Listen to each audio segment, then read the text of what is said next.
Dans le royaume sous-marin de l'Atlantide, vivait une petite sirène du nom d'Océane. Elle était sans aucun doute la plus belle créature marine de tout le royaume, avec une queue de poisson scintillante et des cheveux dorés qui flottaient comme des rayons de soleil. Océane était heureuse dans son monde aquatique, entourée d'amis fidèles tels qu'Hector, l'hippocampe joueur, et Sarah, l'étoile de mer pétillante. Pourtant, malgré son amour pour son royaume natal, Océane était curieuse du monde des humains qu'elle appelait affectueusement le dessus. Elle écoutait les récits épiques des créatures marines plus âgées qui avaient aperçu de loin les bateaux des humains et les mystères de la terre ferme. L'aventure l'appelait, et elle rêvait de découvrir de nouveaux horizons, de comprendre les coutumes humaines et de partager son enchantement avec les habitants de la surface. Cependant, le monde des humains n'était pas sans danger pour les sirènes. Une légende racontait que les marins humains craignaient les sirènes, surtout leur voix enchanteresse, qu'ils croyaient être source de malheur et de naufrage. Cette idée terrifiait Océane, qui ne voulait pas semer la peur parmi les humains. Malgré ses doutes, l'appel de l'aventure l'emporta sur sa crainte, et elle décida de se rendre sur la terre ferme pour découvrir de ses propres yeux ce monde inconnu.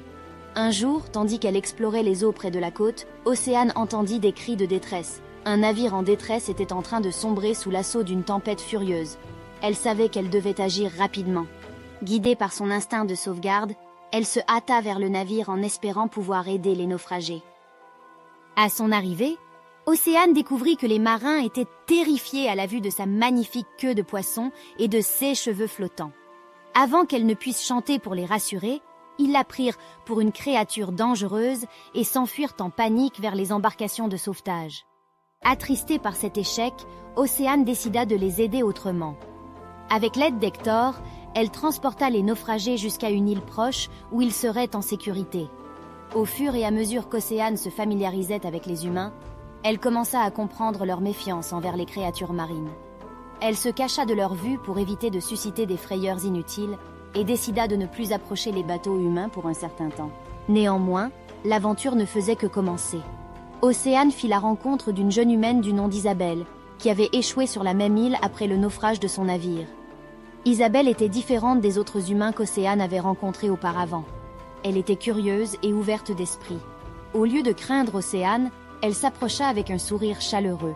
Au fil du temps, une amitié étonnante naquit entre Océane et Isabelle. Isabelle apprenait les coutumes marines et les secrets des créatures aquatiques, tandis qu'Océane découvrait les trésors cachés du monde des humains. Elle apprit que les humains n'étaient pas tous aussi méfiants, et que la méfiance pouvait être surmontée par la compréhension mutuelle. La relation entre Océane et Isabelle grandissait chaque jour davantage, transcendant les barrières entre leurs mondes respectifs. Océane se rendait régulièrement sur la côte pour rencontrer Isabelle, tandis qu'Isabelle, grâce à l'aide d'Océane, commença à apprendre à nager et à explorer le royaume sous-marin. Elle partageait des rires, des histoires et des découvertes, créant ainsi un lien unique d'amitié et de confiance. Cependant, Océane ressentait toujours un profond désir de faire quelque chose de plus pour surmonter la peur des humains envers les sirènes. Elle décida de chercher conseil auprès du sage roi des océans pour trouver une solution à ce conflit. Le roi des océans, compatissant envers le rêve d'Océane de rapprocher les mondes, lui révéla qu'il existait une ancienne prophétie selon laquelle une sirène dotée d'une voix spéciale pourrait apaiser les craintes des humains. Cette voix était capable de diffuser un chant d'amour et d'harmonie qui toucherait les cœurs des humains et les libérerait de leur peur irrationnelle. Océane était prête à relever ce défi, mais il lui fallait encore apprendre le chant magique. Elle s'entraîna d'arrache-pied pendant des jours et des nuits, plongeant profondément dans les mystères de son propre pouvoir vocal. Ses amis, Hector et Sarah, la soutenaient de tout cœur, sachant qu'elle était la seule à pouvoir réaliser cette quête extraordinaire. Le jour fatidique arriva enfin. Océane se tint sur un promontoire rocheux, surplombant une plage humaine animée. Isabelle était à ses côtés, la soutenant de son regard bienveillant. Des milliers de regards curieux d'humains se tournèrent vers Océane, mêlés de peur et d'espoir. Océane prit une profonde inspiration et laissa sa voix résonner à travers l'océan.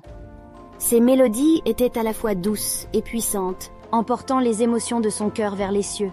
Elle chanta l'amour, la paix et l'unité, partageant les souvenirs heureux qu'elle avait partagés avec Isabelle, les moments de rire et de découverte qui avaient créé leur amitié unique. Le chant d'Océane toucha le cœur des humains présents. Leurs peurs se dissipèrent, remplacées par une fascination pour la beauté et l'harmonie de cette voix enchanteresse. La magie de la prophétie commença à s'épanouir, établissant un lien de compréhension entre les mondes, de la mer à la terre ferme. Son courage et sa détermination à surmonter les obstacles avaient permis de rapprocher deux mondes autrefois séparés. Les légendes racontaient désormais l'histoire de la petite sirène Océane, qui avait su ouvrir les portes de l'harmonie entre les océans et la terre ferme.